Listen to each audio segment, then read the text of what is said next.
안녕하세요. 원진수학원의 원장입니다. 지금이 밤 11시를 막 이제 넘었네요. 이제 퇴근하기 위해서 제가 잠깐 몇 가지 말씀을 좀 드리고 끝내도록 하겠습니다. 먼저 오늘은 여러분들에게 웬만한 이렇게 건물들 있지 않습니까? 아파트라든지 오피스텔, 그럼 호텔도 마찬가지고요. 이 고층 건물들에는 전체적으로 한전과 이렇게 전기를 갖다가 계약을 맺게 되죠. 거기에서 어떻게 하면 우리가 전기료를 절약을 할 수 있는지에 대해서 제가 말씀을 좀 드릴까 합니다. 저희 요 상가 같은 경우도 연 한 4,800만 원 정도가 제 자랑인지는 모르겠지만, 이렇게 전략이 될 수 있는 방안을 좀 마련했는데요. 그 한전과 우리가 좀 전기를 좀 계약을 맺을 때, 우리는 크게 보면은 두 가지가 요금 체계가 있는데요. 첫 번째로는 기본 요금 체계가 있습니다. 그리고 두 번째로는, 사용량 요금으로 좀 돼 있죠. 기본 요금 계약 체계라고 하는 것은, 기본 요금이라고 하는 것은 그러니까 이 계약상에 우리가 요금을 하는 건데요. 그거는 이제 전력량을 이렇게 비충해 주기 위해서 저희가 이제 계약을 하게 되는 거거든요. 예를 들면은 어떤 건물이 있다고 했을 때 그 건물에 우리가 한 15분 단위로 해가지고 우리가 지금 전력을 사용하게 되는데, 이 건물 같은 경우는 15분 단위로 어떤 건물이 A라는 건물이 있다고 한다면 그 A라는 건물이 한 30kW 정도를 15분 단위로 최대 피크가 예를 들면 그 정도 사용한다고 해봅시다. 그렇다면 우리는 그 정도밖에 사용 안 하기 때문에 계약 전력을 할 때도 혹시 모르죠, 그렇죠? 그 이상을 여름 때는 더 많이 사용할 수는 있겠지만은, 그러면 최대 많이 사용한데도 한 40kW까지만 사용한다고 해봅시다. 근데 계약상에 앉아 들어갈 때, 100kW까지로 이렇게 계약 요금을 지금 해놨다라고 했을 때는, 그만큼 한전 같은 경우는 기본 요금을 조금, 많이 물릴 수밖에 없습니다. 왜냐하면은, 한전 같은 경우도 100kW가 아니고, 30kW, 40kW까지가 계약을 체결해야 되는데, 왜 100kW는 왜 그렇게 좀 가격대가 좀 많이 차이가 납니까? 라고 한다면, 한전은 발전소에서 이렇게, 저희 각 가정으로 그렇죠. 이 변전소를 통해 가지고 보내지 않습니까?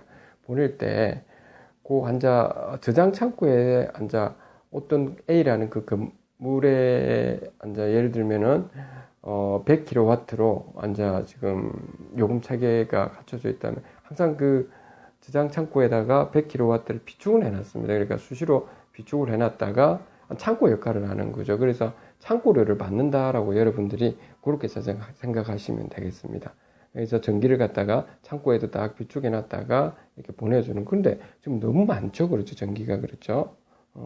그러니까 굳이 필요 없는 전기니까 창고가 좀 작은 창고만 있으면 된다는 거죠, 그렇죠. 그래서 여러분들이 다음에라도 이렇게 특히 이제 상가나 이렇게 좀 오피스텔, 아파트 같은 경우에 관리사무소에서도 그런 체계를 좀 잘 모르더라고요.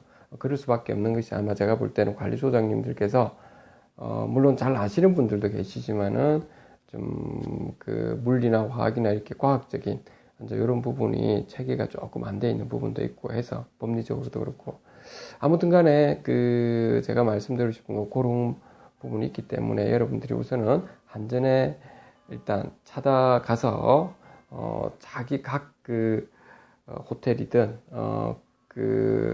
오피스텔이든 아니면 상가에 지금 계약 요금이, 기본 요금이 어떻게 되어 있는가를 좀 보십시오. 그거 보시고, 그리고 실제 그 데이터를 한번 뽑아 달라고 하십시오. 뽑아 달아주면 그 15분 단위로 그 전력량 피크가 있는데, 생각보다는 아무리 지금 많이 하더라도, 여름에 좀 많이 쓴다 또는 겨울에 많이 쓴다 하더라도 얼마 평균적으로 계산을 따게 보면 어느 정도까지, 그러니까 30kW다 라고 했을 때 그러면 실제로는 그 100kW까지 했다. 그러면 그럴 필요는 없는 거죠. 그렇죠. 그래서 그 기본 요금 체계를 낮춰주면 됩니다. 그런 방법을 좀 체계를 좀 강구하시고요. 그리고 그 건물 내에서 있지 않습니까? 거기서도 앉아 변압기가 있게 되는데, 변압기가 예를 들어서 각 한 개당 예를 들어서 뭐 20kW짜리로 변압기가 이렇게 3대가 있다라고 했을 때 우리는 2대만 사용하면 되겠다라고 합시다. 그 3개가 굳이 필요 없다. 물론 그 기본 요금 체계도 좀 바꾸시고 있지 않습니까? 그러면은 한 대를 또 일단은 그 공사를 좀 하셔가지고 그거를 이제 잠정적으로 그걸 갖다가 차단을 시키고 2대만 사용하셔도 되겠습니다. 그런 식으로 하면 여러분들이 그 한 해에 한 5천만 원 정도는 충분히 아낄 수가 있는 부분이 있거든. 어떤 경우는 한 3천만 원 뭐 이렇게 내도 되는데 이제 여러분들이 충분히 아낄 수가 있는 부분이 있습니다.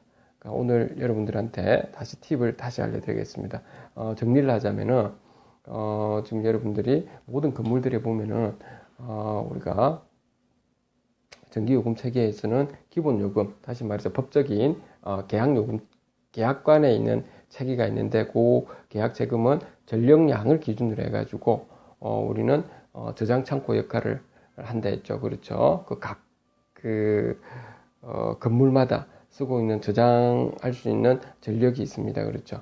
그 어느 정도까지만 사용할 수 있다는 기본 요금 체계가 있기 때문에 그걸 좀 줄이라라고 하는 겁니다. 사용량 요금은 각 호실별로 다 사용하기 때문에 그런 별 문제가 없는 상황이죠. 그렇죠. 그리고 어떤 경우에는 또 하나 더 팁을 말씀드린다면은 어떤 경우 이런 경우도 있겠죠. 예를 들면은 여름에 점심 때 좀 많이 사용한다라고 했을 때, 아주 많이 사용한다라고 했을 때 조금 요금 체계를 피크를 갖다 너무 올릴 수 있게 또 이제 문제 생길 수도 있기 때문에 방송을 좀 해서 온도를 조금만 너무 낮춘다든지 너무 높이지 않게끔 그것도 말씀을 좀 해주시면은 아무래도 요금에 따른 피크가 그 15분 단위로 피크가 올라가지 않을 수도 있는 부분이 있을 겁니다. 오늘은 여기까지 하도록 하겠습니다. 감사합니다.